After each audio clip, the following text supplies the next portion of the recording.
start by looking at the homework.txt file. Okay, so what do we need to do for homework today? You need to complete the following questions in the W12 Programming Knowledge 1 assessment. So remember again, the Knowledge 1 assessment was the one that I released on Friday. So it was in the assessment folder, and I'll show you where the assessment again is, right? So how many questions do we have to complete? Can anyone tell me? 3 of them? Oh. Okay. Oh, 1 to 8. Oh, I thought it was Yeah. question. Yeah, so that's not just 1 and 8. So that is 1 to 8. Yeah, so 1 to 8 and then question 13 and 15. Now, so we'll start with those questions first, and then every single class I'm going to give you homework for specific questions in the assessment. So once we've covered all the questions in the assessment, then you can submit that assessment. Yeah, we are going to start working on some of these in class today. So you can write down the key points, and then you just have to rewrite the answers using your own words. You don't really have to write an essay, remember? So it's just going to be a brief description about each of the topic that you need to write for each of the questions here. So don't make it too long, but it has to answer the question. So that is the main part again. Now, so can I run through the questions that we are focusing on today? Yeah? Okay, I'll start that demo again.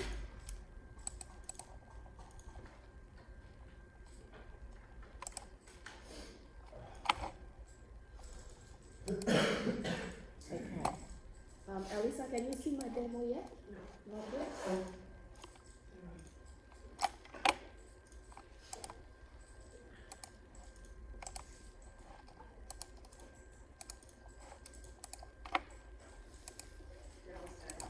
Okay, good. Okay, alright, so this one again, guys, week 12, Tuesday.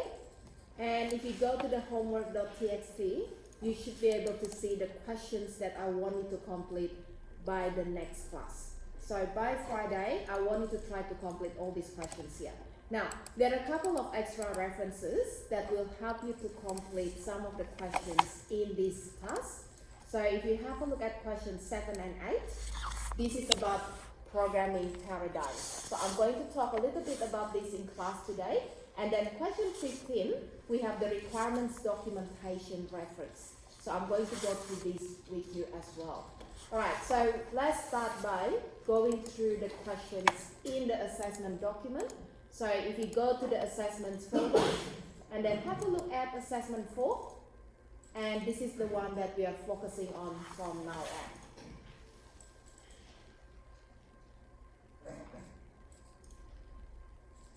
Okay.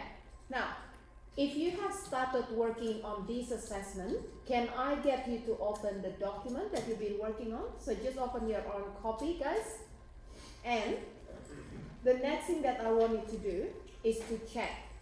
Have you entered your name here? So make sure you put down your name. And on the day of the submission, I'm going to get you to sign and then add the date of the submission as well. So just make sure you have your name on the first page of the assessment document. Yeah, so if you know you see the number, yes, you can put that down as well. Alright, so once we have done that, let's have a look at the questions. Okay, now, question number 1, that is one of the questions that I want you to complete. So what do we have to add in this question here? 3 essential rules. So keep in mind again, you have to answer 3 of them. So not just one rule, it has to be 3 different rules, and this is about the syntax in C#. So at the end of the day, you just have to give a brief description about 3 different syntax rules in C#. Can anyone give me one example about the rule? Yeah? Casing, yeah. So the rule is about casing, okay? So what kind of description would you add there, Muhammad? Making sure all words are correct for casing. Yeah? Okay, good. Now, so I like what you say there. So the case has to be correct. So uppercase and lowercase. So basically the spelling has to be correct as well. Yeah? Now, so when we talk about the syntax rules, The syntax rules are the rules that we cannot break because otherwise the code will not execute at all. So we will not be able to compile the code, right? So when you think about these examples, let's say we are talking about the uppercase, the lowercase in the name of the methods or the name of a class. So how do we use the right spelling in order to be able to refer to a specific method or a specific class in C#? So you can talk a little bit about that and then provide an example here. So the example may be, in this case, let's say I want to use a class called stream reader. Remember the stream reader class? Yeah? Okay. So how do we spell stream reader again? Try to remember where we have the capital letters. So how many capital letters do we have? Yeah, so Two. we have 2. Stream reader. Stream reader. How do we spell that and where, how many capital? Yeah, capital S and capital R, right? So you can give that as an example in that case, if you talk about the case, right? Uppercase and lowercase.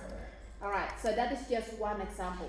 Remember again, the syntax rules are the rules that you must follow because otherwise your code will not compile.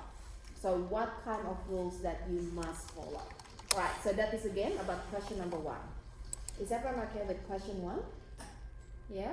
So if you want to start adding, the first answer, you talk about something that comes to your mind, and then just put a quick description and example. Right? Okay. Is everyone okay? Does that make sense? Yeah? Okay. Now, remember again, you can also find some of these from the student workbook. So if you go to the student workbook, just have a look at the syntax rules, then you should be able to find some other examples. So where do we have that student workbook again? In the student workbook folder here, you can see the O of programming student workbook. So this is where you can find some of the other information. Alright, so question number 2. So question number 2 is about the data types that we use in programming, and then we need to explain how each one is used. Now, according to the table in this question here, how many data types do we have to describe? 5, very good. So we need to add 5 different data types here, and then you need to specify when do we need to use each one of them. Can anyone give me one example of a data type? That's an easy one. Float? Yeah? Okay, so when do we use that?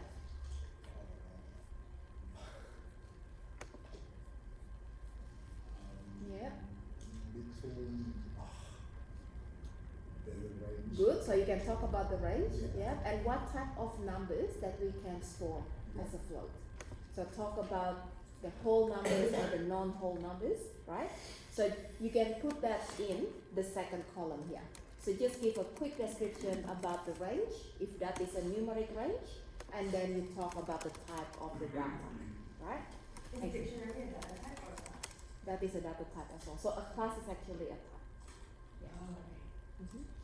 Alright, so try to stick to the common data type, yeah? So the ones that usually exist in even different languages, so make it simple, yeah? Okay. Alright, so guys, so don't forget again, when you try to explain how we use each one of them, I really like you to put that in context. So what does that mean? If you talk about a float data type, you're probably going to give an example. How do we use float in order to store the data? So it's not just the how question, but when do we need to use float as well? So what kind of data that requires to be stored as a float type? So do we use float in order to store the age of a customer or the employee or other kind of information, right? So think about that. So you can use that information and put that in the second column here. Alright, so one thing that I want you to remember again, it has to be 5 different types, and then in the use part here, you can talk about the range, you can talk about what kind of data that you want to store, so the specific information about the value, and then also when do we want to use this. Alright, so are we okay with question number 2? Yeah? Okay. Alright, so question number 3. So we need to explain what a data structure is and the general characteristics of data structure. And then you need to provide 3 examples of data structures. Now, we went through a class, a lesson about data structure, and I give you some references as well. So that will be a really good place to go if you can't remember how to get the information about data structures. So do we remember which class when we talk about data structures, anyone? The first class when we came back. Yeah, so the first class when we come back. So is that week 11, Tuesday? Yeah? Is that the one? Oh, week 10? We came back on Friday. Week 10, Friday.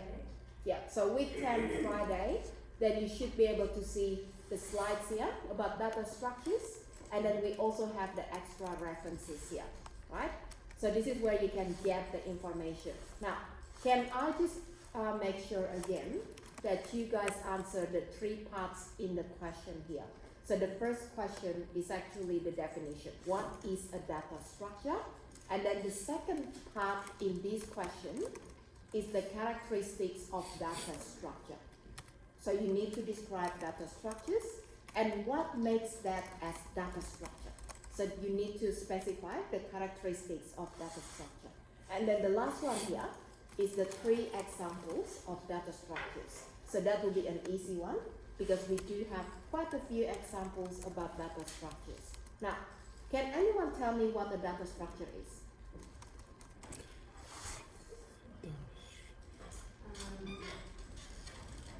It is a way of organizing data. Very good. Yep. Okay. Excellent. Physics, you know, computer. I feel like, yeah. So that is a way to organize and to manage data. Yeah, that's right. So characteristics. What makes something as a data structure? What do you think? Why we don't say integer is a data structure? It stores a range of values, which is what. Yeah, very good. So it has arrays of values, yeah, not just a single value. Good. So that is one of the characteristics. Excellent. Any other characteristics you can think of? Like these defaults and patterns.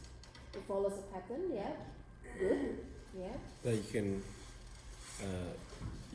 can find out its index. Yeah. Okay, so some of them, Some- not all all of of them, them, right? yeah. Yeah. So you can talk about some of them. Some. They have the index. Yeah. Okay, good. What else? Mutable, immutable. Yeah, so there are different types. Very good. Yeah. Okay, anything else that we can talk about? Yeah, so in It C has sharp. methods. Oh no. Yeah, very good. So in C sharp, we do have built-in methods for the data structures, right? So we have classes that implement those data structures and they have built-in methods. So the built-in methods are basically to help you to operate with the data. So how do we manage the data using those built-in methods? So you can mention all of that in your characteristics part. Now, so 3 examples. I think that is an easy one. What are they? Stack Yep. Okay, good. You can use the 3 data structures that we talk about in class. Yeah? Okay, good. Alright, so question 3 should be easy. Question number 4. Okay, so question 4, what is that again? Programming constructs, and you need to explain when they would be used. I think that one is an easy one as well. So we have 3 different control structures here.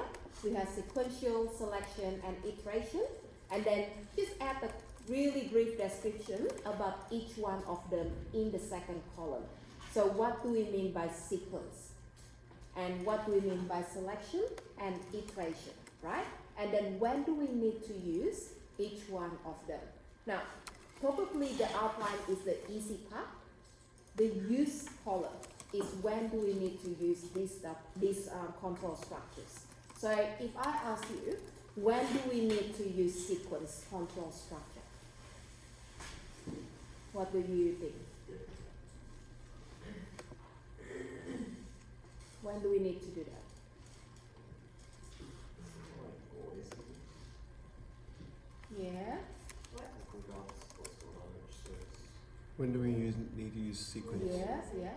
So how would you write that in your answer? Whenever it is not selection or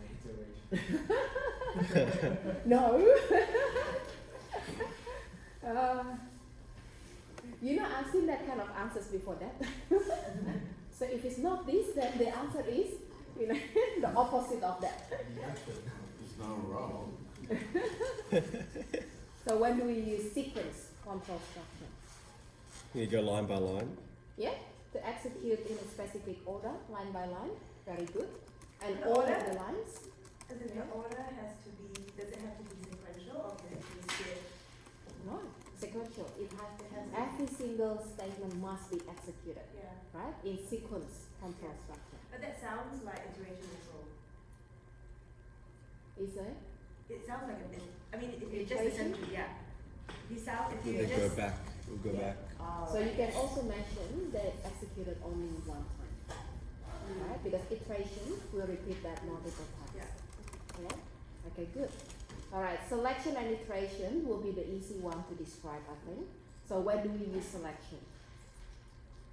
Because when you want to make sure that certain conditions are met. Yeah, very good. So you can put that in the use section. What about iteration? When you want a block of code to be repeated until the condition is no longer met. Okay, good. Yep.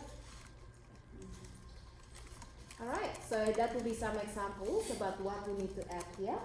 Alright, so just make sure you guys are typing some of the words or the keywords there. So later on you can expand that. Yeah? Alright. So question number 5. SDLC. So that is again an easy one. So if you have a look at the 6 different steps here, remember again sometimes the SDLC could be different number of stages. So sometimes we see 5 stages or 7 stages, or there could be 6 like the one that we did here. Now, what do we have to write about the requirement collection and analysis? So if you have to outline that specific phase, what do you write about that? What do you do in that stage? You need to understand the business analysis, the business objectives, what they want. So the Okay, planning good. part of things. Okay, good. So you Yeah. talk about the analysis part there. Yeah. So what about the first part? Oh, just get data, Mm-hmm. So collect not data. data but requirements, Mhm. yeah? So we are going to gather the requirements. So where do we get that from?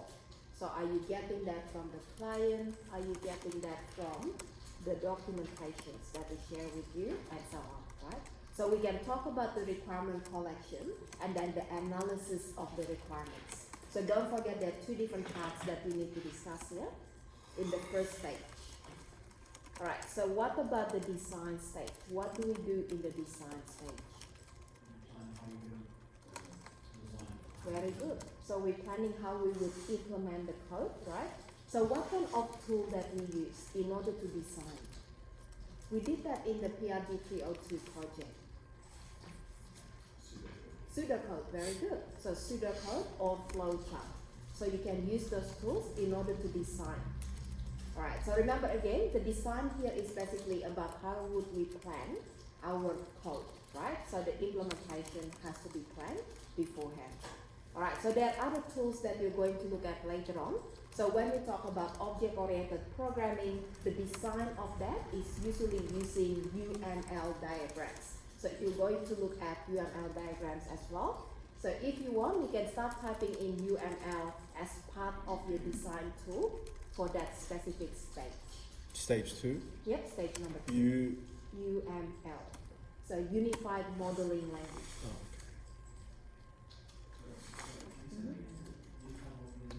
Yep. So UML. So that's Unified Modeling Language. Yeah. Not really like pseudocode. It's about diagrams. So it's a little bit like flowchart. So usually we use UML diagrams for the object-oriented programming planning. Okay, so that is for the second stage. The next stage, I think that is the easy one. So how do we describe this? The coding part? Writing To develop, code. yeah, to implement Implement. according to your design, right? Okay, testing, that should be an easy one as well. What is that?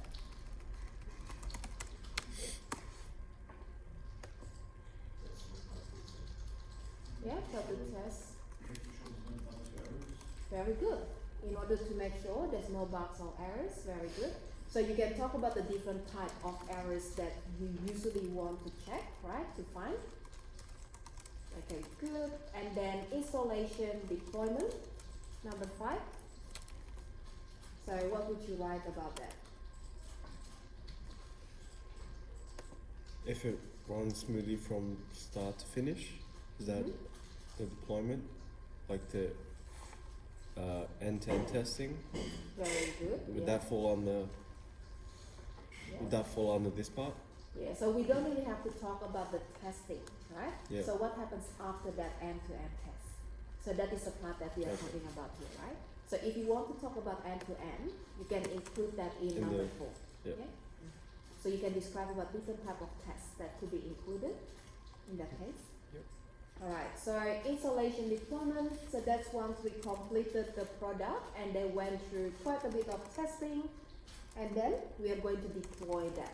So when we talk about deploying, that's basically installing that in the client server or putting that on a web server somewhere so the client can access the system, right?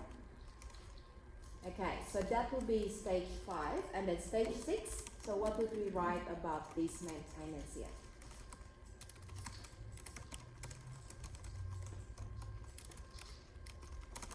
Maintenance.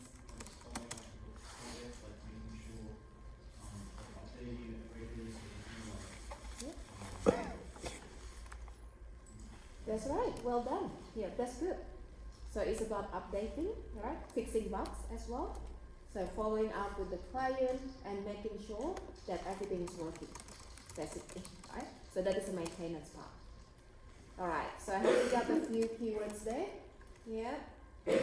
Alright, now, the next part here, this is actually something that you can find from the student workbook about 2 different development methodologies. Now, I'm pretty sure that you heard of these 2 for some time now. So we have 2 different methodologies that you have to compare. So one of them is waterfall and the other one is agile. And what you need to write in this box here is not just about the 2 different methodologies and how they work, but you need to include the advantages and the disadvantages of each one of them. So what will be the advantages of waterfall and what will be the disadvantages of waterfall methodology? And then you have to do the same for agile as well. Now, have we heard of these 2 methodologies before? Yeah? Yeah. Okay. Can anyone give me a brief description of waterfall? What's waterfall methodology? You have to execute every task bit by bit, and you can't skip the step. You have to Very good. one by one. Yeah. So all the phases in the waterfall development methodology must be executed in order. So we cannot skip and we cannot go back to the previous stage, right? So that is waterfall. What about agile? How does agile work?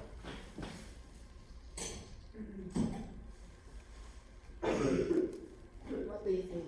Agile works based on user feedback. So Yeah. when a project has been released, or a project is quickly released, he gets feedback from the user, so then he can build upon it and Okay, yeah. fast keep on going. Excellent. So based on iteration. So when we talk about agile, we are not really going to get the complete requirement from the beginning of your project. So with waterfall, you need to make sure that every single requirement must be already available at the beginning of the project. But with agile, you don't really need to have the complete requirements at the beginning. So what you're going to do is basically just building one feature of the project at a time, and then you're going to deliver that to the client and you're going to get the client feedback. So the client involvement in agile is much more than in waterfall methodology. So with waterfall, you usually get the client to provide the information about the requirements at the beginning, and then we don't really talk to the client after that. So we get all of the information at the beginning, and then we are going to do the next phases of the waterfall methodology. But then at the end, once we finish with our project, then we are going to get the client involved again. So that is waterfall, right? So there's not really much involvement with the client throughout the whole stages. But with Agile, it's a different story. So with Agile, you're going to get very minimum requirements to start with, and then you're going to start building that specific feature at a time. So each of the iterations is usually very short. So that could be like about a week or 2 weeks time in order to complete one feature of the system, and then you're going to show that to the client. So imagine this, right? So if you think about your PRG302 project again, the login application. So how do we do that in the Agile way? In the Agile way, just like what you show me in every single class actually. So you build one feature, let's say the menu only. So what do you have to do with the menu?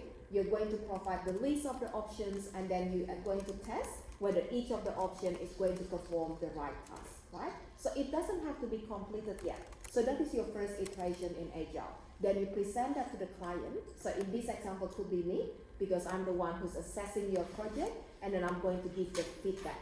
So once I give the feedback, for example, the feedback that I gave to some students here were, oh, the input has to be case insensitive, right? So the user can type in lowercase or uppercase, and that should work the same way. So that is the user involvement. So the user will give feedback and tell you what you need to change, and then again, you go back to change the implementation, and then that is the end of the first iteration. And then what do you do next? You're going to go on to the next feature. So the next feature could be generating the password, and then you're going to implement that, and then you show that to the client, and then get the client feedback, and so on. So in this example here, this is how Agile works with the development methodology. But with waterfall, it's very much just like, okay, tell me what we need to build and give me all the information that we need. So imagine that I'm just giving you that assessment document, and then in one class, I ask everyone to ask me questions if they're not really sure about the requirements, and then they can ask about the requirements in that one class. And then after that, if I say, okay, now you develop the project yourself, and we are not really going to look at your project until the submission day, right? So that is very much waterfall, because in waterfall again, you don't really get the client involved as much. So only at the beginning and at the end, and then throughout that, you have to do all the steps in order.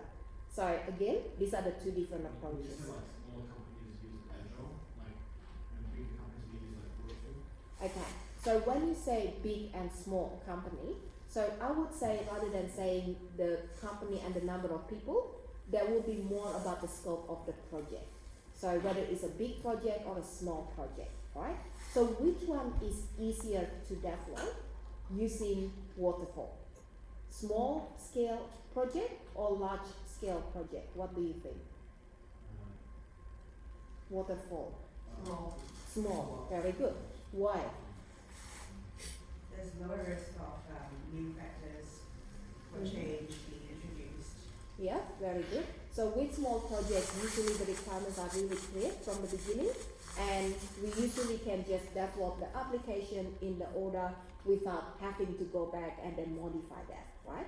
So that is basically really good for small scale project.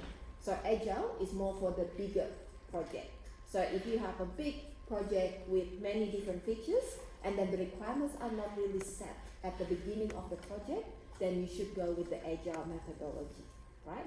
So that is basically again about question number 6. Now, remember again, you need to include the advantages and the disadvantages as well. So you can put all these answers here. Any question about 6? Has anyone put something for that yet? Question 6? Not yet? Yeah.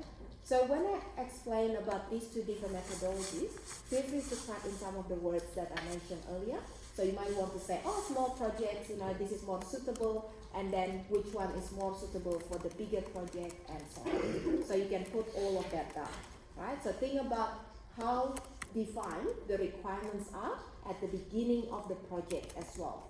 So if you have all the requirements clearly defined at the beginning of the project, which one can be used, and then which one that cannot be used if you don't have clear requirements at the beginning. So you can write about all of that. Alright, so that is question 6.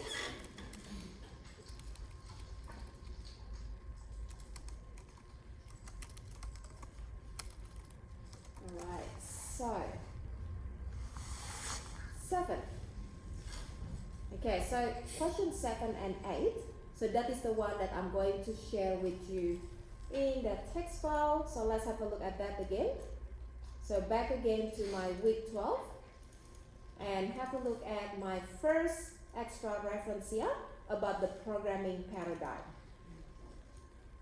Okay, now, so there are a few different references that I share with you, and the first one is basically the introduction to the different programming paradigms. So I'm going to take you to the first reference, and we'll have a look at the first reference, and then we'll go to the next two after that.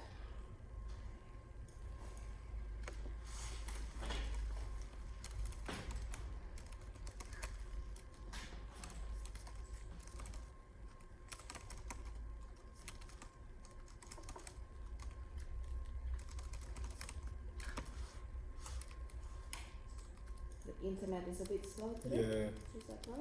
Mm. Yeah. Alright, so let me see if I put the other ones as well. Okay. Alright. Okay, so if you talk about programming paradigms, first of all, I'm going to talk about the two different ways to write the program. So according to what we learned from the beginning of the semester up to today class, right? So how many different ways in order to write the program? We have two different ways. So the first way is the procedural way.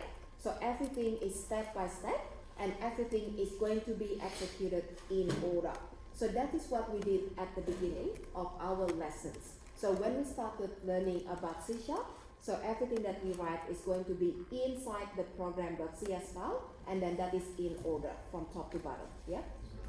Is procedural and sequential the same? No, they're different. Yeah, so that's what we're going to look at in here. Alright, so the reason why I can see you asked that question there, Muhammad, is because with procedural language, or the way that we approach using procedural way, we do use functions as well, right? So all the code that we have can be within functions and you can call them. But the order is actually what makes that as procedural. So it's not really the functions, but the order of the execution. Yeah? So that is why it's a little bit confusing sometimes. Right, so that is just a way to write the program. So that is the way that we learned a while ago. And then after that, we changed the way that we implement the code. So we started learning about another paradigm, which is object-oriented programming. Now, so besides these two paradigms that we learned, we're also going to look at other paradigms here. So if you have a look at the different paradigms, we have imperative paradigm, we have declarative paradigm, we have structured procedural, the one that we talked about earlier, and then we have functional, and then we have function level, object-oriented, and so on. So these are all the different ways in order to write the code, in order to implement your project. Now, so most of these different paradigms, they belong to either one of the two paradigms on the top. So whether that is an imperative or declarative programming. So what's the difference between the two different approaches here? I'm going to just go through this description first, and then I'll take you to the second reference. So with the imperative paradigm, we are going to program with explicit sequence of comments. So everything has to be done in sequence, and they all have to be really detailed, very descriptive. Now, so the second one here is programming by specifying the result that you want, not how you get that. So just by looking at the description, it may be really difficult to understand what do we mean by imperative and what do we mean by declarative. So that is the reason why I share with you this one as well, talking about the difference between the two different paradigms here. Now, so let me just highlight a couple of paragraphs to start with. With declarative programming, we are going to describe what the program should do explicitly in the control flow. So the keyword that we're looking at here is what needs to be done. Imperative programming, it doesn't really talk about what do we need to do, but how do we do that. So that is more about how. So these are the two different ways. have a look at this example that it will explain to you the difference between the two. Remember again, the keyword that I want you to remember first, declarative is about what, and then imperative is how we do that. So with imperative, we have to be really explicit about how to perform each of the tasks in programming. Now, this example here, this is the example that is not related to programming at all, but it's going to give you an idea about the difference between the two. So with imperative way, we are talking about how to do that, right? So if the question is, how do we make a chocolate cake?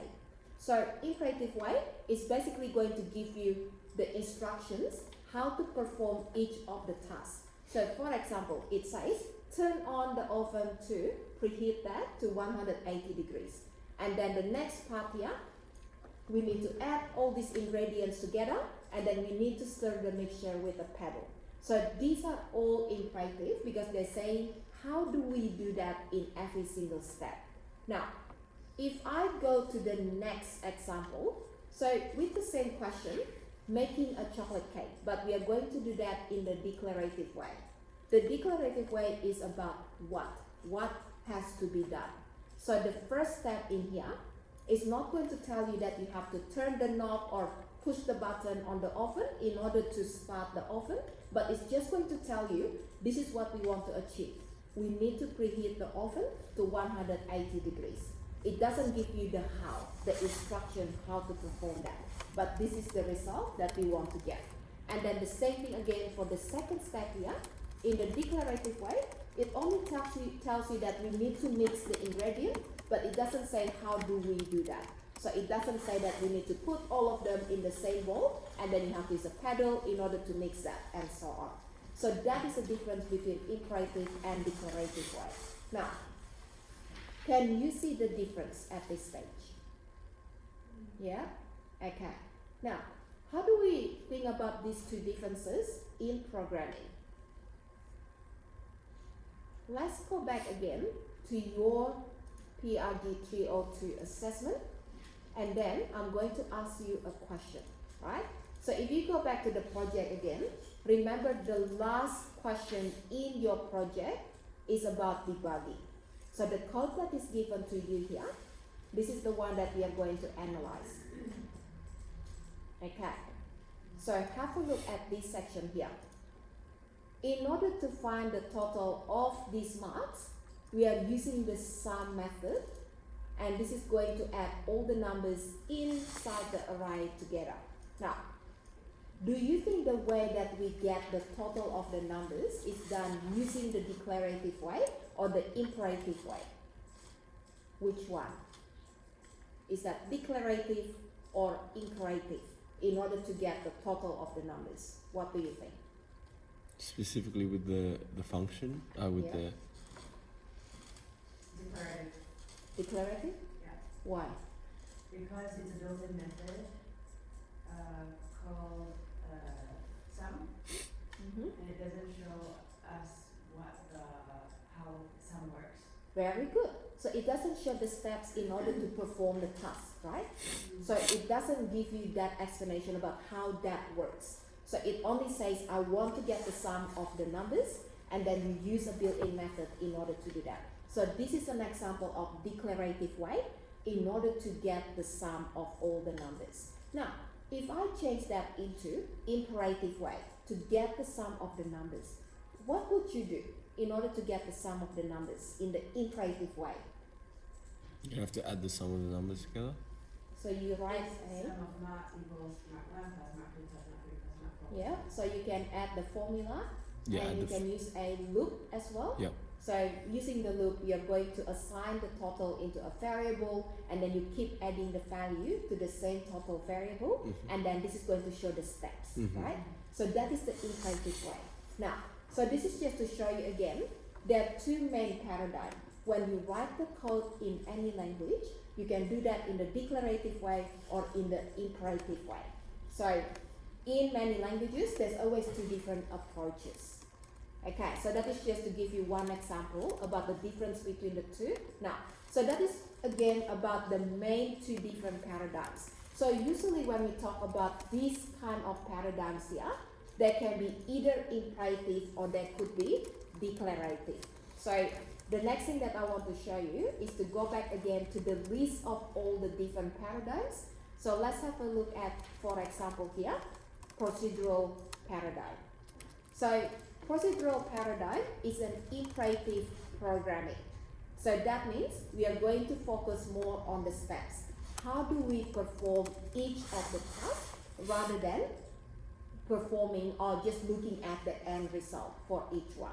So that is procedural, right? What about object-oriented programming? So object-oriented programming is actually focusing on objects. So we define the objects that will interact with each other. So they're going to send messages to each other. So what do we mean by sending messages? The objects can call the method of other objects in order to perform the task.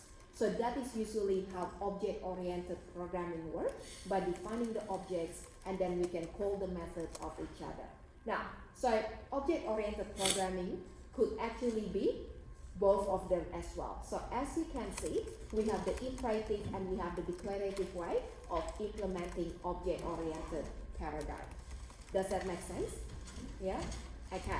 Now, so if you go back again to the 4 different paradigms that you need to describe here. So we have procedural programming, we have object-oriented programming, and then we also have 2 other options that you could include in here. You don't really need to write about 4 of them. You only need to choose 3 from the list here, and then you write the methodology on the left-hand side, and then you specify the features on the right-hand side. Now, let's have a quick look at the other 2 that we have here. So functional and logical, right? So what is functional? Functional is programming with function calls that avoid any global state. Interesting. Does that make sense? No, right? Now, so let's have a look at, let me just take you back again to the reference here. And this is the one that I'm going to show you. So the next one is a reference to the functional programming paradigm, and we are going to look at other examples as well. Okay. Alright, so let's have a look at the concept of functional programming. Now, when we define the code using functional programming paradigm, functional programming code is going to contain multiple pure functions. So the functions that you define in this functional programming code will contain pure functions. What do we mean by pure functions? Have a look at the first paragraph that describes that. Pure functions are basically the one that results only dependent on the input parameters, and the operation initiates no side effect to the global variable.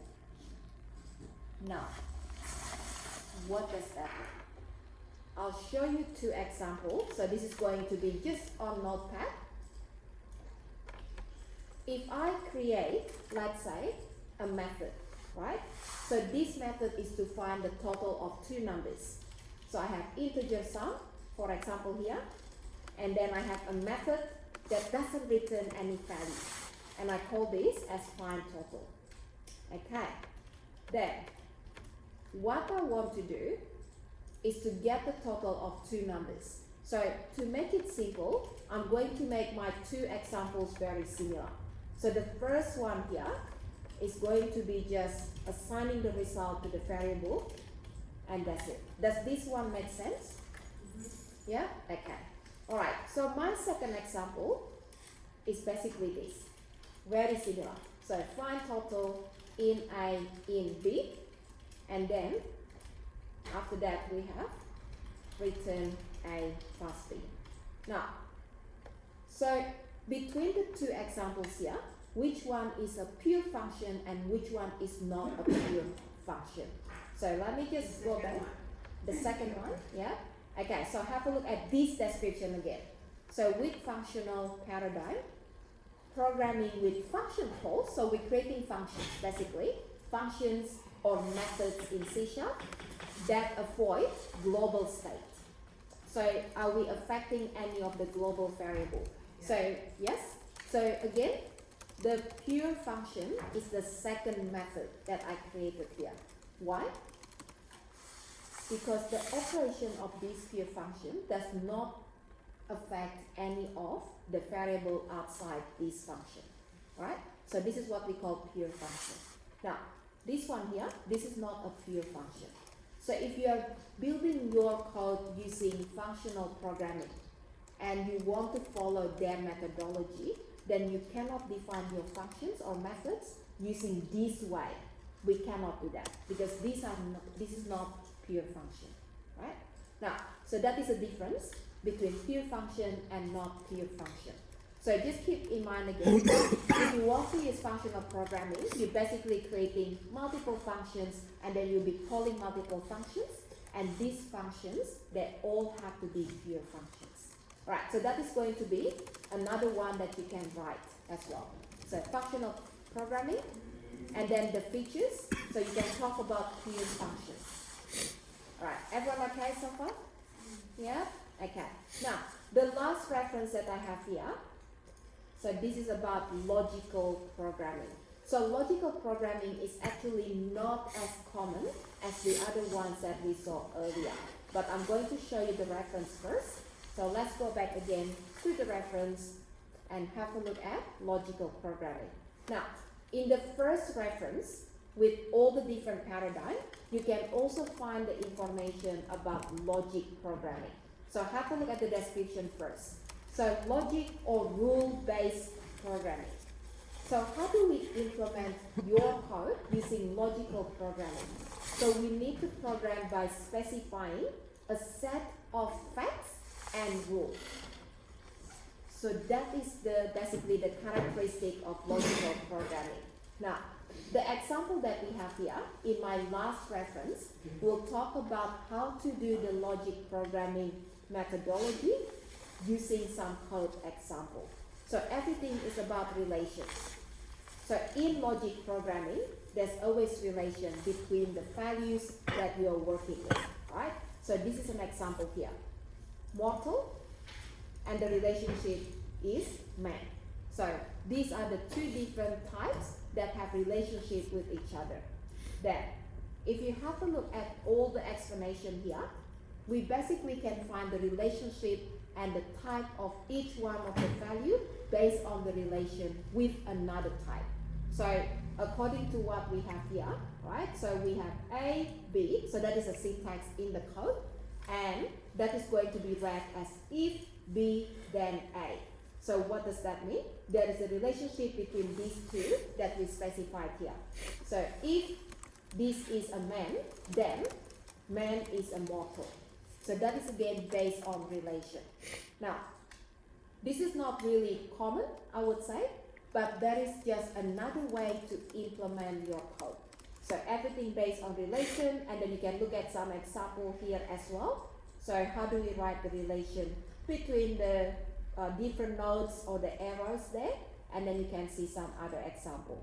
I don't really need you to understand what this code means because we don't really do logical programming.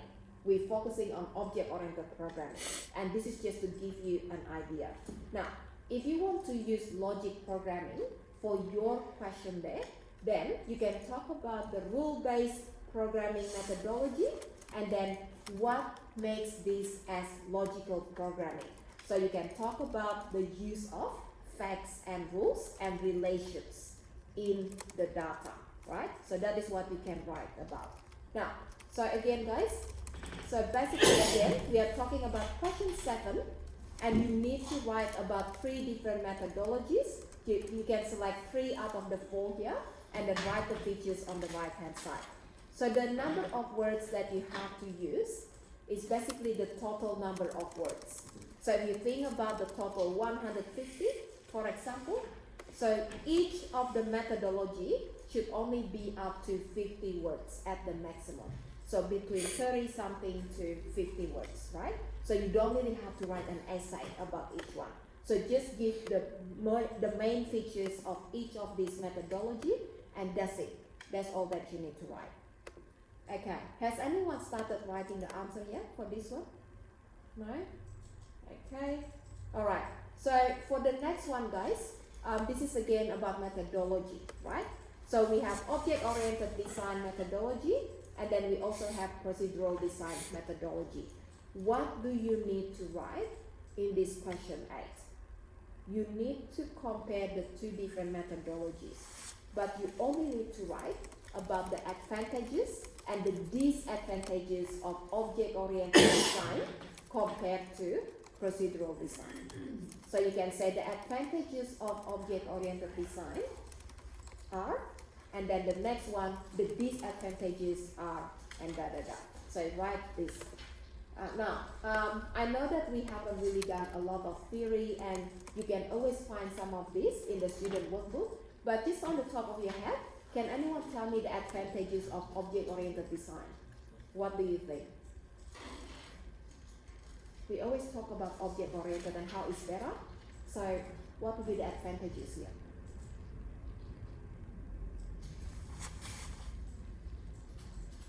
Syntax? Like prevent you from making mistake, what we call it? Like a very type-oriented. Type-oriented? Okay, good. Yeah, so it's leading somewhere that type. How do we define type in object-oriented programming? Type is a class. Type is a class, very good. The advantages of object-oriented programming is the encapsulation. Yeah, so you can talk about the features there. But remember again, we are comparing that with procedural, right? So why do you think that's better compared to procedural? So when we start talking about the type, why having types is actually better than not having types? Why? Because you have to know which type or which class you use before you use it. Yeah. Okay. Advantages. What's the good thing about having types? What do you think? Make it reusable. How do you have reusable code in procedural design as well? Yeah. Okay. So we don't really have to worry about the good thing about procedural for this question, right? But compared to Yeah. procedural, both are reusable, so. Okay. Right? Imagine this, right? How do we create, let's say, I want to define an array, or without even saying array, I just want to store multiple employees' data, and that's it, right? So how do we do that in the object-oriented way, and how do we do that in the procedural way?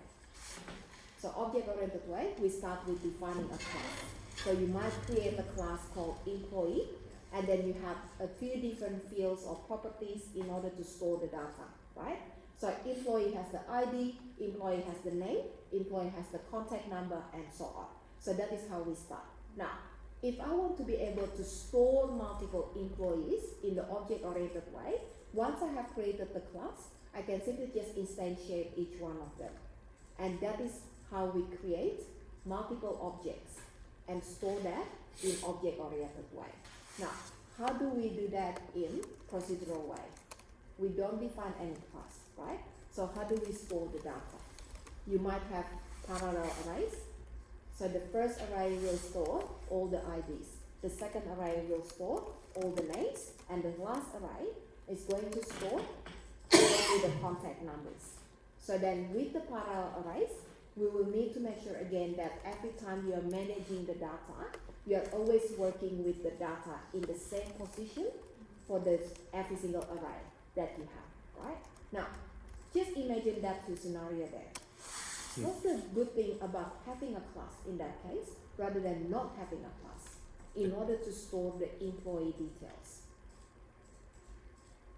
A mistake in one object with object-oriented programming, or one, I don't know what you call it, one employee Yeah, object.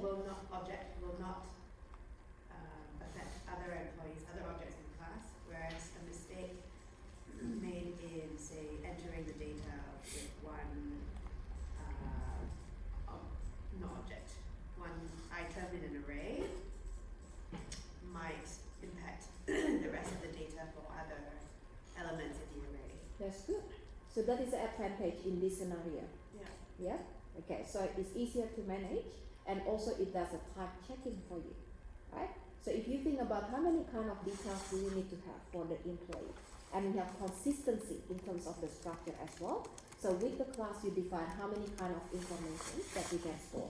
But with the procedural way, you have to do a lot of validation yourself. So sometimes we have incorrect number of information stored for one of the employees. So it doesn't really do the type checking for you, right? So that is another thing that is good about object-oriented programming. And we can talk about encapsulation there as well, because we're managing a single item for one employee rather than having multiple items that we have to try to manage, right? So that is again a bit harder to manage if you are using procedural way. All right, so we can talk about some of these in the advantages of object-oriented design, but what about the disadvantages? Harder to understand. That's right.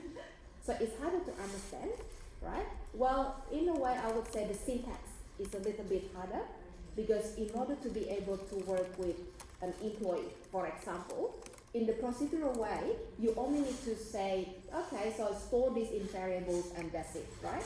But in object-oriented way, you need to understand the concept of classes and objects, then how we can use them in order to store the data. So it's a little bit more complicated in that sense. Now, another thing that you might want to think about is about how many lines of code that is required for a simple application.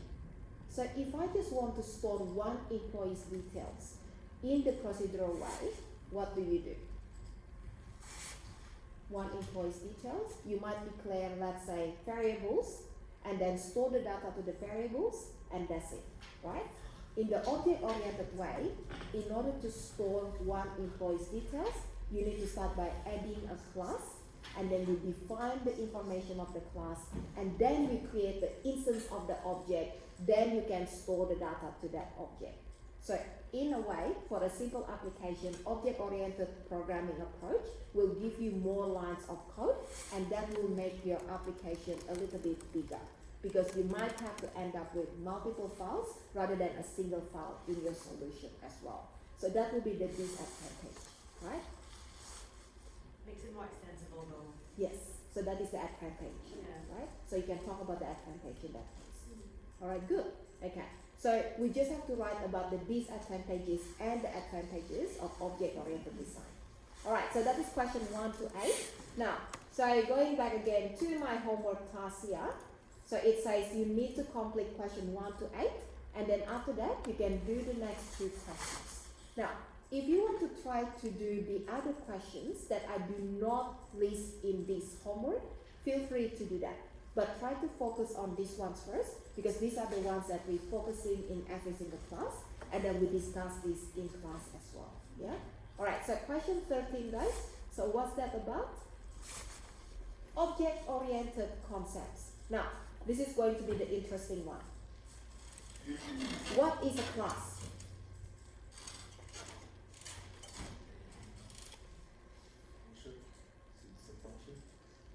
It's a function. It's class can contain methods, yeah. But what is a class? A class is a category of objects that Yeah. have the same, that follow the same characteristics. Good, yeah. So usually we use the word template or blueprint. Yeah. Okay. Okay. So with the definition, you can always find the definition, but try to remember again to write that using your own words, right? So how do we describe a class? So class is, some people they say blueprint of objects because they define the characteristics of objects of the same type, right? So we created a template for them. So that's that correct is to a say class is a blueprint of objects? Yeah, so you can do that, but I want you to elaborate what do we mean by that, right? So why do we have a blueprint for objects? So in this case, Because they have the same characteristics and properties? yeah, we can talk about that. So you define the same characteristics, right? Okay, good. So just type in a few words there, guys, so you can elaborate that a little bit more later on. That is a class. Now, an object. What is an object again? An instance inside a class. An instance of a class. Yeah? Okay, good.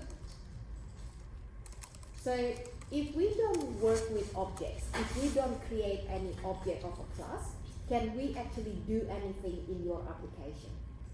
No. No, right? So if we only define classes without creating the objects of the class, then it's not going to do anything in your application.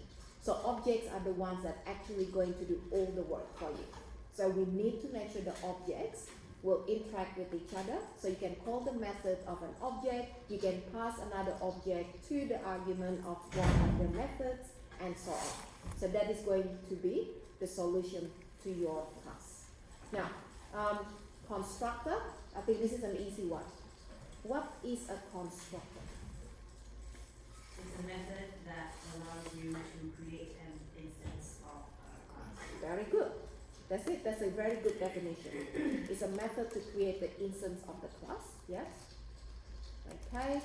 Now, so the next two, they're actually talking about two different types of variables in a class. So the first one is a class variable, and the second one is an instance variable. But it's not just the type, but it talks about the primitive as well. Now, I'm going to just ignore this word for now. Then we are going to add that to our description.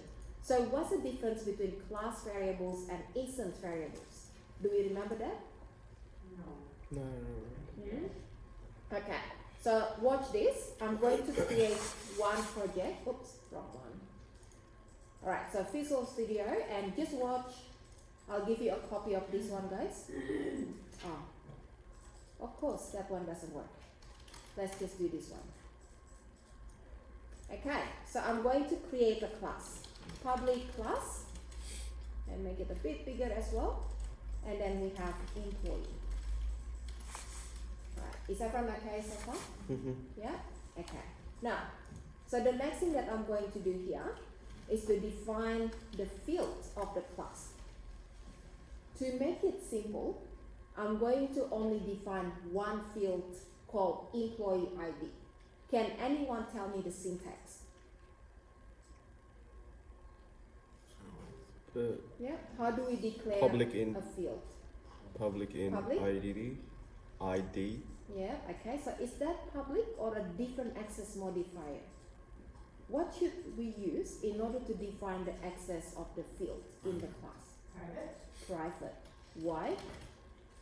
Because you don't want the data to just be accessible by Any class. any. Very good. So we want to hide the fields data from other class, right?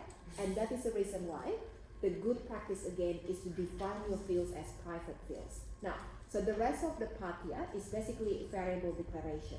So for the employee ID, what is the type that we want to use here? So I think Raymond mentioned before, we should use In. int, yeah, okay. And then we call this as employee ID. So we are looking at the naming convention. For the private field, we usually start with underscore and then followed by the name of the field. Does that make sense? Now, so what is the other name of a field? We can call this as instance variable, object variable. Yeah, so that is what we mean by a field. Okay, then what do we do usually after we define the field? We define, Constructor. yeah, so before that, Methods. yeah, before that, this is going back again to the first object-oriented programming class. If your field is a private field, then we cannot access that. So we need to define the property to access the field, right? Okay, so what is the purpose of the property here? Why do we define properties? So that you can access the field. So we can access the field. Now, what are the two different ways that we have to access the field? Is this get and set? Yes, very good, get and set. So we can change the value of the field, and we can also also get the value, right?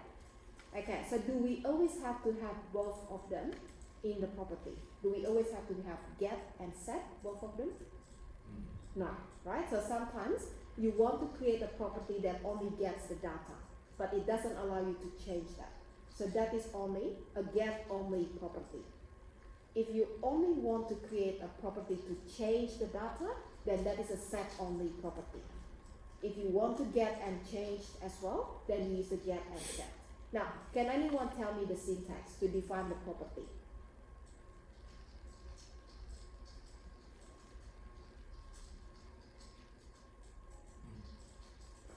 Bracket, curly Before brackets. that, we start with the access modifier. Which one do we use? Which axis? Public, very good. Okay, so what's after that access modifier here? Int, Int, very good. underscore, emp. Yeah, so usually we start with capital. Good, and then? Curly brackets. Very good, okay. And then what do we do? Get, dot, Okay. semicolon. Yeah, and then Set. set. Okay, good. So what's inside get? The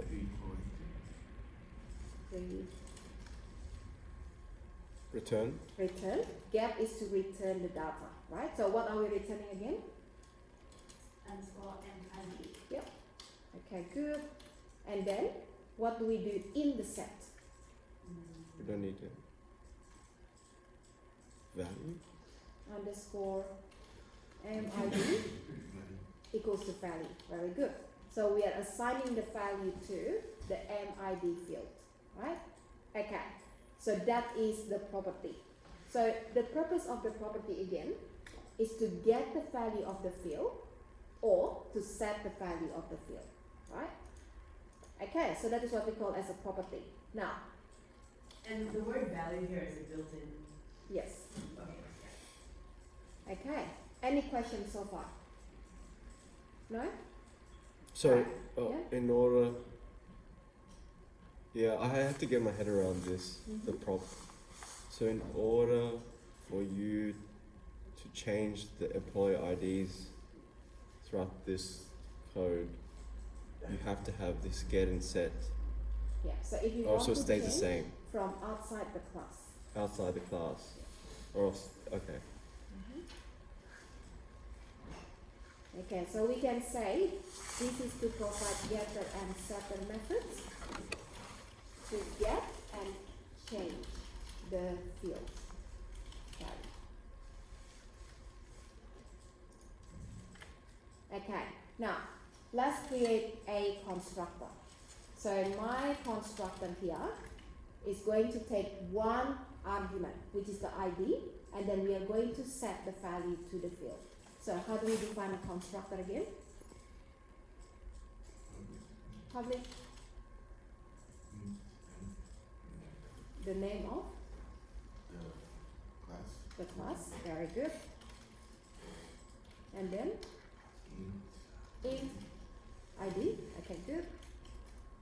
All right. And then what do we do inside this constructor? Yeah, so which ID do we type on the left hand side? Underscore MID. Yeah, okay, good. The field first equals to ID. the parameter ID. Very good. Okay, now, so let's say I'm going to create a method in order to print the details, right? So this method, I'm going to make it, well, this is not really a good design. So I'm going to show you something that is similar to your skill assessment. This is not a really good design. So I would say display details. Okay. Alright, so what I'm going to do here is to display the detail on the console. So console.writeline, right? And then inside the brackets I can say ID and then colon and then plus. So which ID do we have to type in here? The field or the parameter? The constructor. What? The underscore one? The underscore, the field. Is that right? Mm-hmm. Okay. Now, so that is the example of a class definition that has a field, that has a property to access the field, and we have one constructor in order to create the employee object. And then we have one method to display the details on the console. Now, imagine that we are in the program CS file this time, and I'm going to create employee objects. How do we create employee objects? Employee objects. Employee, and then Name your own employee name equals new employee. employee. And then put an integer. Very good. So we need to put an integer, right? Yeah. Okay. Is that the right syntax? Yes. Then I'm going to display the detail of this employee on the console. So how do we do that? You want that display. So display details, and then what's after that? Yep. Okay, is that all? Yes, very good. So that is how we create the instance, right? So employee object, or you can say employee instance. What is the name of the instance? E1, very good. What is the reference type? What is the reference type? Employee. So the type of this object is employee, right? So there are two different types that we are looking at. Sometimes we are using the same reference as the object type. So this is the example when they're both the same, but other time that might be a different type. So that might be the parent.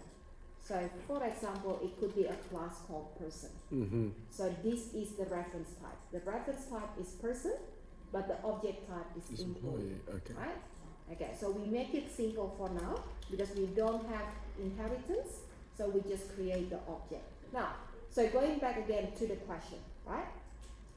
So if we talk about the instance variable, so which one is instance variable in my example here? The second line. The? The second line. The second A line? private. This in- one here? Yes. Okay, Right. good. So that is instance variable. So what is instance variable? What is the purpose of that? To set the variable for the whole class.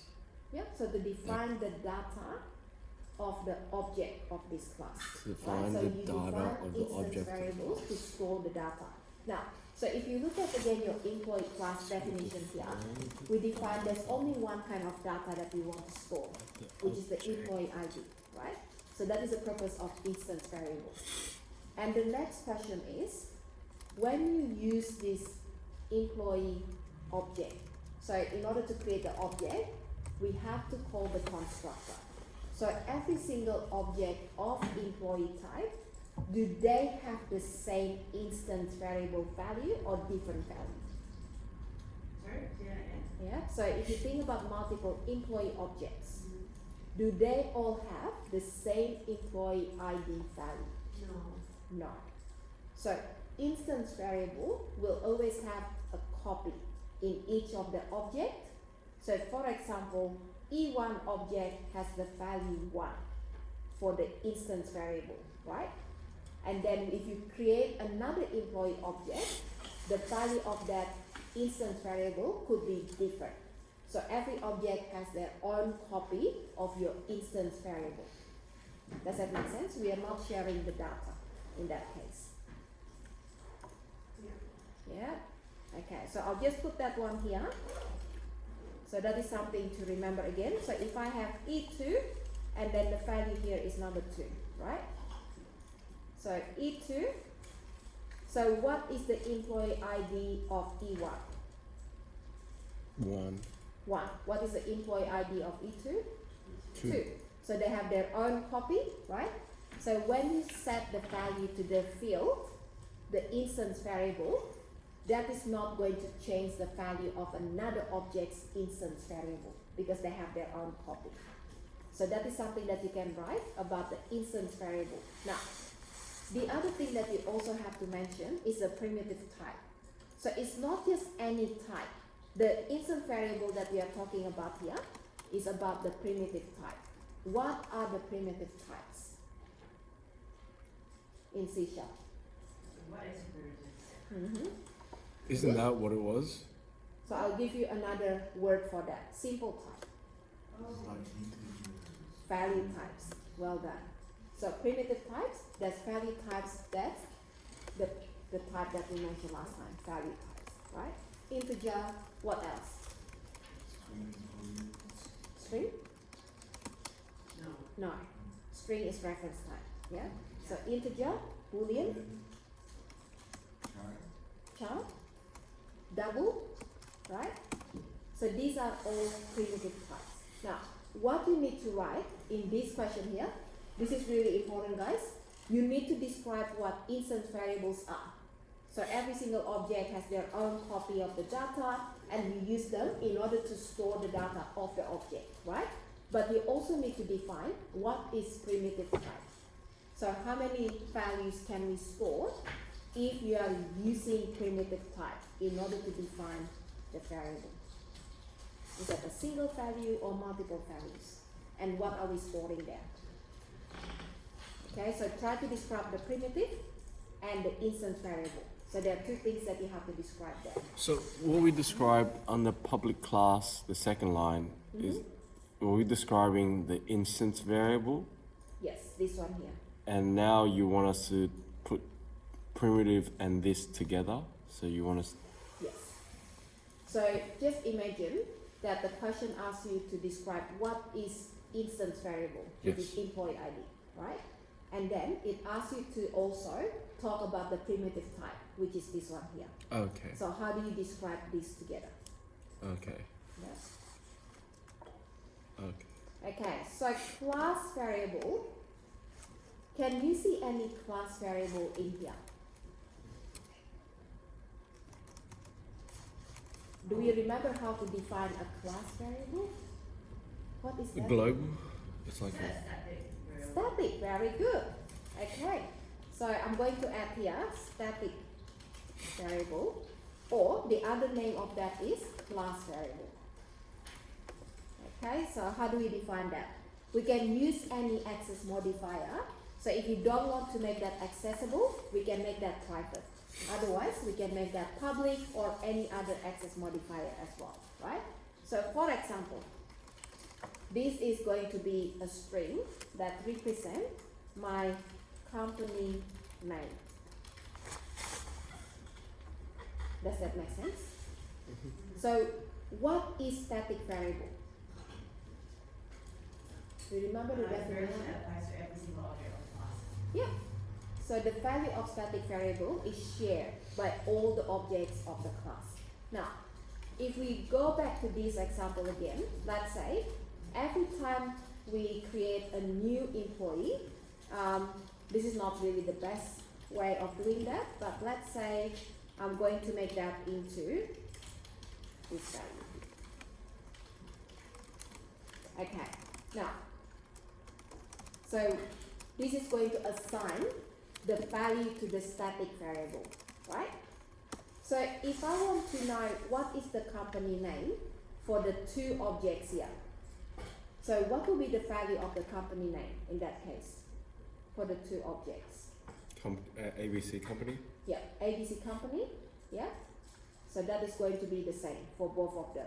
Or I can just initialize that once, so I don't have to do that for every single time when we create the object. So for example here, I'm going to put the initialization in here. Does that make sense? So I only set that once, and then every single object will be using the same value. Okay, now, is everyone okay with that one? But how does the program know that you have created that string as a static variable? Is it because you don't? Yeah? Oh, sorry, missing the keyword. From the first static? Yeah, well done, Elisa. I thought I typed that in already. Static. We talked about the static keyword before, right? So it's static. We need to make sure we have the static keyword in order to define that is a static variable. Otherwise, that is not static. And Yeah. should you also put an underscore before company name? Underscore. Ah, okay. So you can, usually we use that for private field, and you can use that for that as well. Yeah. So if you want to maintain the naming convention, we can use underscore for all the private data. Okay, good. Are constant static variables. Constant as static variable. That's right. So you can use, instead of word static, you can use the word constant. Okay, Is- so if you use static, you can still change the value of that static variable. Correct. If you use constant, you can't. Right? Okay. But they both share variable. So sorry, a class variable is something that is set and shared throughout the class. Does that make sense? Yeah, so shared by all the objects of the same class. Shared. Thank you.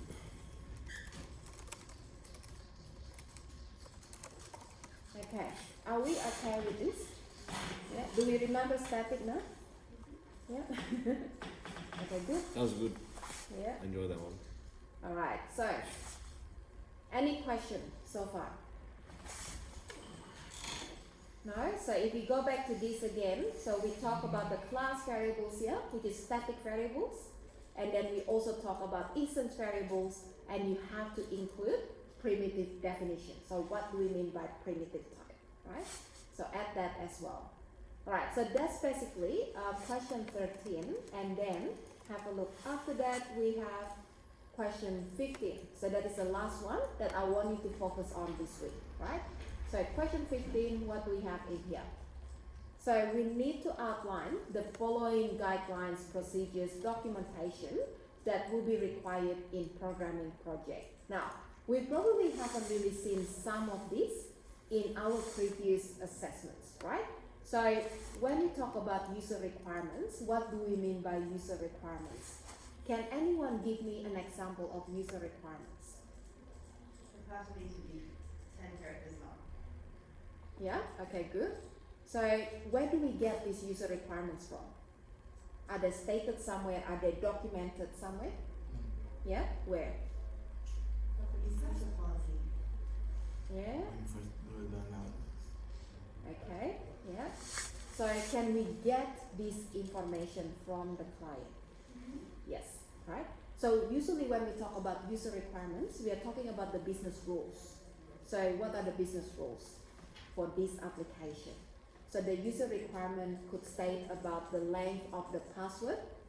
So that is based on the password policy, right, in the company. So that could be one of the user requirements. So what are the user requirements that you can think of?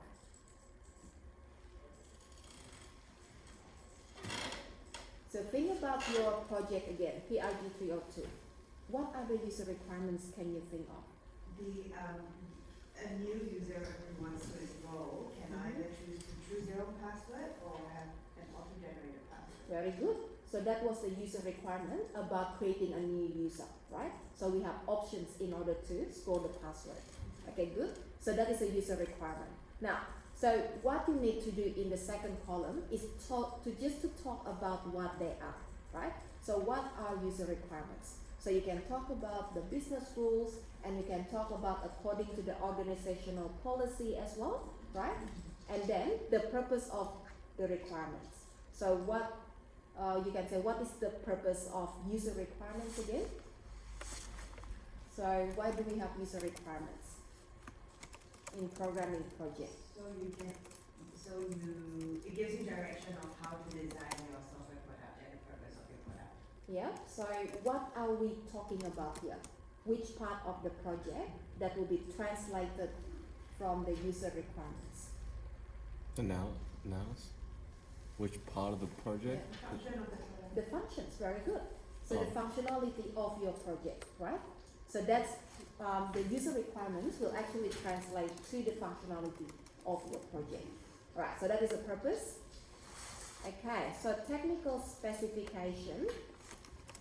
So what do we mean by technical specification?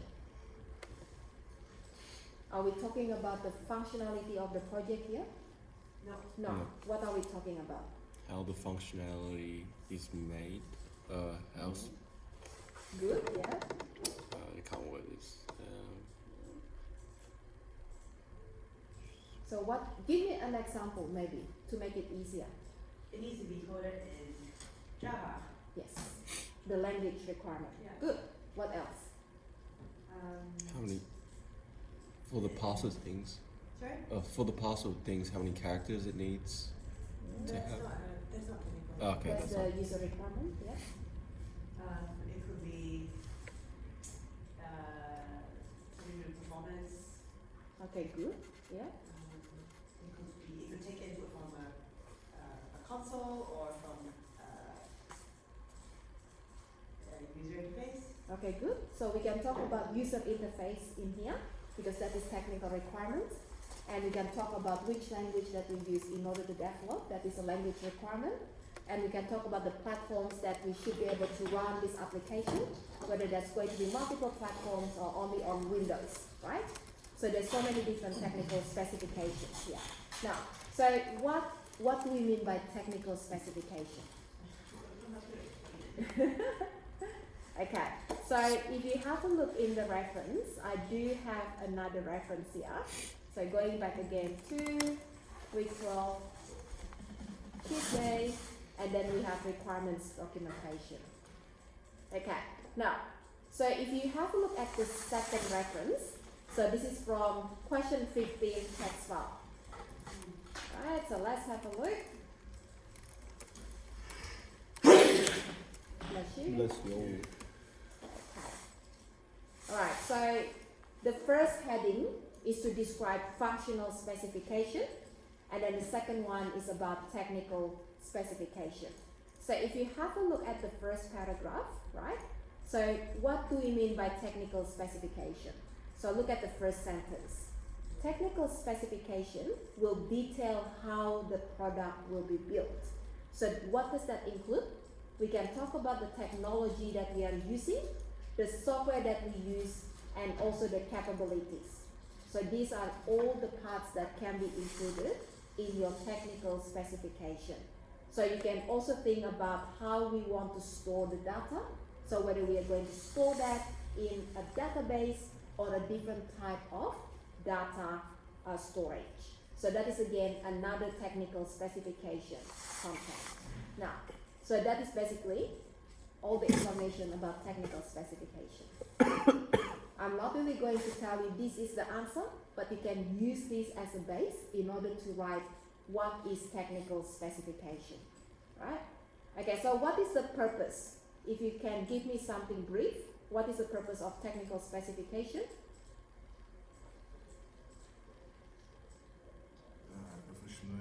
Functionality of the system.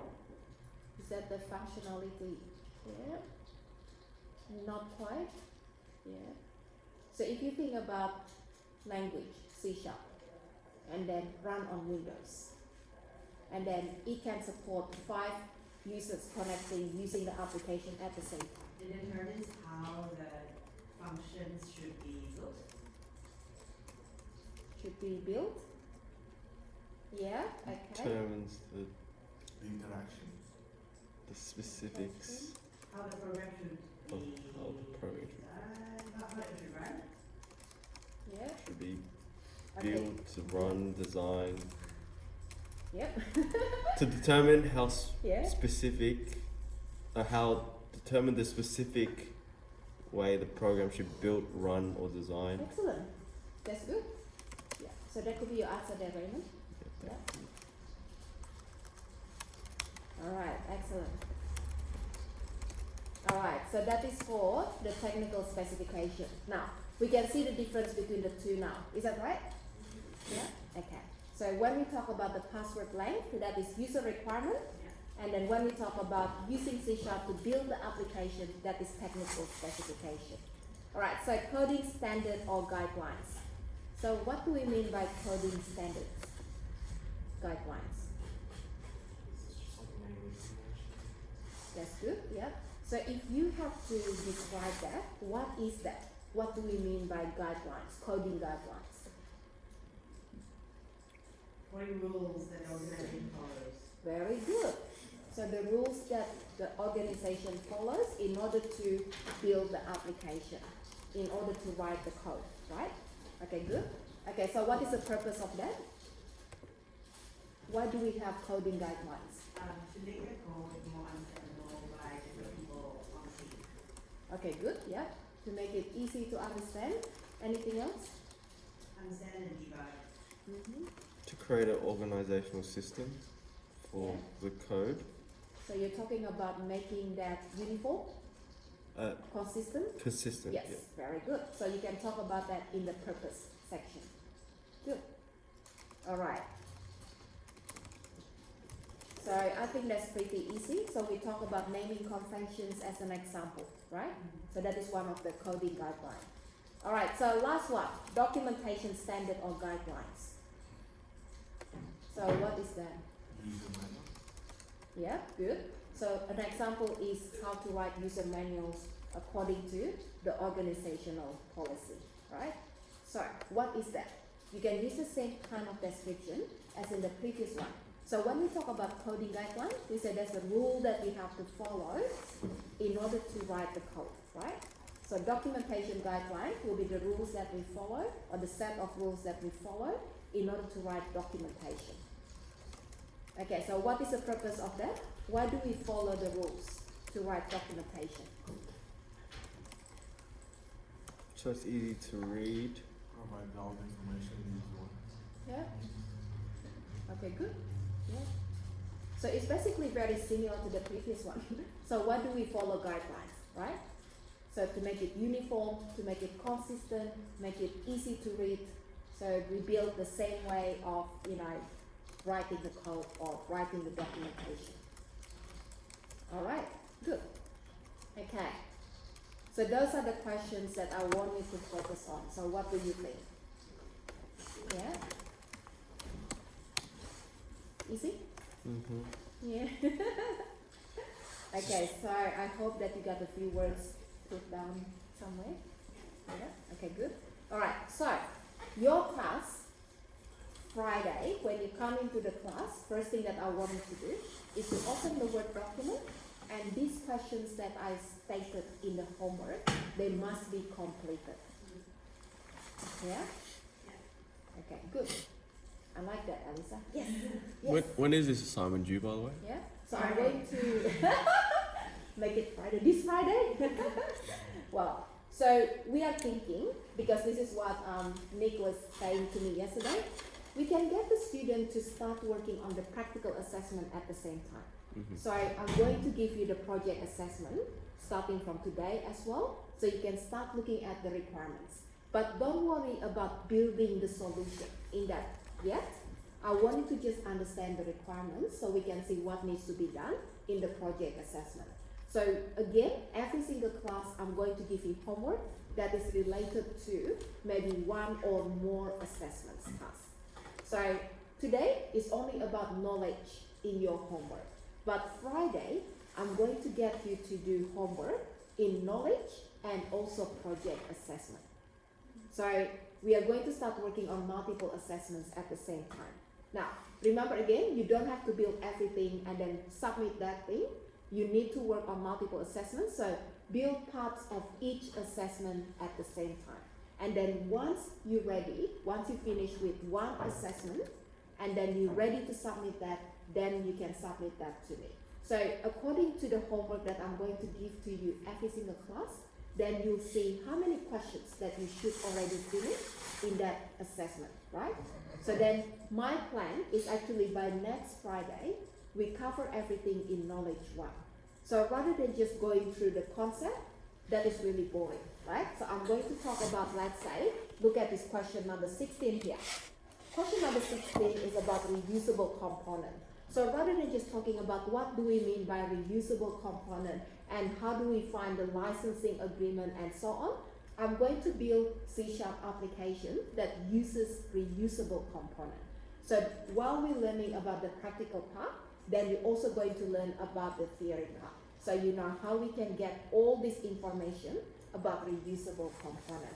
So that is when I finish the class about reusable component, then the homework will include completing this question in your knowledge assessment, and then you have to complete another question in the project assessment about reusable component.